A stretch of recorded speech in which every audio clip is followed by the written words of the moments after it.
Ripoti ya shirika la SIPRI kutoka nchini Sweden ya mwaka 2026 ambao wanashughulika na masuala ya amani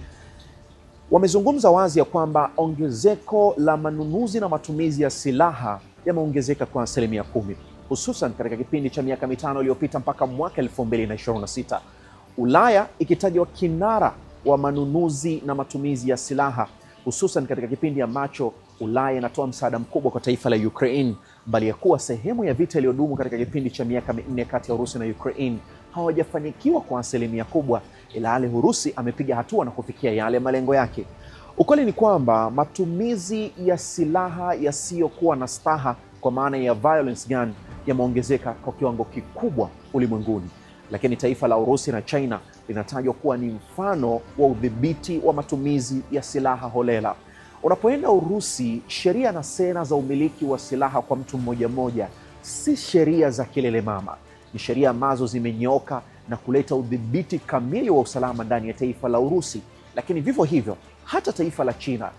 ni nadra sana kumkuta raia anamiliki silaha. Udhibiti wa silaha kamili upo ndani ya majeshi, na pengine hii ndio ambayo imewasababishia taifa la Urusi na China kuwa kinara wa kutokuwa na matukio ya uhalifu yanayosababishwa na silaha za moto. Inatajwa katika kipindi cha mwaka mmoja dunia inashuhudia 70% ya watu kuuawa kulingana na matumizi ya silaha, pengine wengine kujijeruhi wao wenyewe ama ajali za silaha, lakini hata vita ambavyo vinatajwa kuwa ni sehemu ya changamoto ya jambo hili. Hii ni ripoti ya Sputnik Africa. Mimi ni Ali Kashmiri na hivi sasa tunaungana na mchambuzi wa siasa za kimataifa na masuala pia ya usalama, Bwana Leonard Chakupewa. Anatueleza hali halisi ya ripoti hii na namna ambavyo dunia inapaswa kuwa na utengamano madhubuti kuhakikisha kwamba matumizi ya silaha holela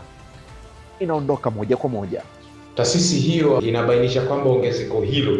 limefikia 10% ndani ya kipindi cha miaka mitano iliyopita, na katika hili pamoja na nchi za Ulaya kuonekana zinaongoza katika uagizaji wa shehena nyingi zaidi ya mara 3, yako mataifa mengine makubwa na yenye ushawishi ndani ya siasa za kijiografia kama Urusi, ambayo kwa miaka karibuni imeonekana si tu kukua katika habari ya utengenezaji wa zana za kisasa, lakini pia imechomoza katika duru ya matumizi yake katika kampeni yake, kwa mfano ya Ukraine. Hapa nilipo ni katika taifa la South Africa, moja ya mataifa ambayo barani Afrika yanatajwa kuwa kinara ya kuwa na uhalifu wa silaha, na katika ripoti inaonyesha katika kipindi cha mwaka mmoja watu zaidi ya 20,000 hufariki dunia kutokana na matumizi holela ya silaha, unyang'anyi na vitu vingine kadha wa kadha. Wakati taratibu hizi zinaendelea, ni ukweli usiopingika, yapo matumizi na uzalishaji silaha sahihi ambao unakubalika ulimwenguni kwenye ufanyaji wa masuala ya biashara. Hii inaweza ikawa ni tafasiri ya namna gani kwa mataifa kama haya ambayo yanafanya shughuli zake kwa kufuata taratibu na sheria kulingana na ripoti hii inayotolewa, jambo ambalo Leonard Chakupewa anatueleza zaidi, huko akituambia taifa kama la Urusi huenda likapata manufaa zaidi kulingana na rekodi zinazojiwekea kwenye masuala ya uzalishaji na uuzaji wa silaha kwa namna ambayo inakubalika. Mataifa makubwa hasa yaliyowekeza katika teknolojia ya uzalishaji na utengenezaji wa silaha yanazidi kupaa, na hili linaweza kuwa na tija kwa upande mmoja na upande mwingine kuonekana kama tisho, kwa maana kwamba kwa mantiki ya tija ni kwamba hii inaongeza na kukuza uchumi wa mataifa, kwa mfano kama Russia ambayo ni miongoni mwa zile nchi kubwa ambazo zimeendelea kutawala uzalishaji, lakini pia hata soko la nyenzo mbalimbali za kawaida na hata nzito, pia kuongeza ushawishi wake katika siasa za kimataifa na zile za kijiografia katika maeneo mbalimbali. Lakini kwa upande wa hatari ni kwamba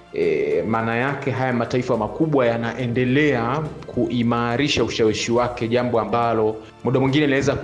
athiri ule usawa katika, kwa mfano, bargaining ya masuala mbalimbali ya kiuchumi, ya kiusalama na maendeleo kwa ujumla baina ya mataifa haya makubwa na mataifa ambayo yanaendelea, au tunaweza kusema mataifa masikini ambayo kwenye upande wa teknolojia ya mfano silaha hayajawekeza sana au hayana uwezo. Kwa hiyo ni mataifa tegemezi kwa haya makubwa ambayo tayari yameshaendelea katika sekta ya uzalishaji na mauzo ya silaha.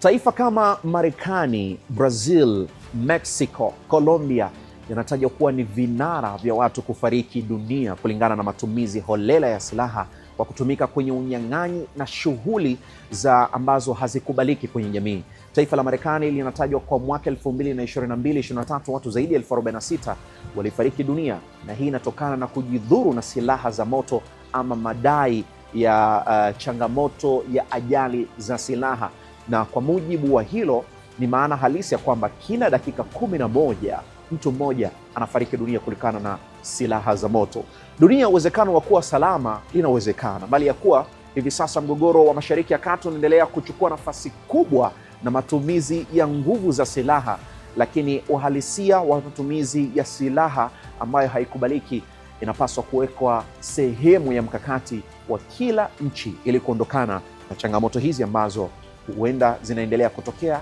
na watu kupoteza maisha kutokana na matumizi ya silaha zisizokubalika kwa maana ya violence guns. Mimi ni Ali Kashmiri, unionapo kuna jambo, na hii ni ripoti ya Sputnik Africa kutoka Johannesburg, South Africa.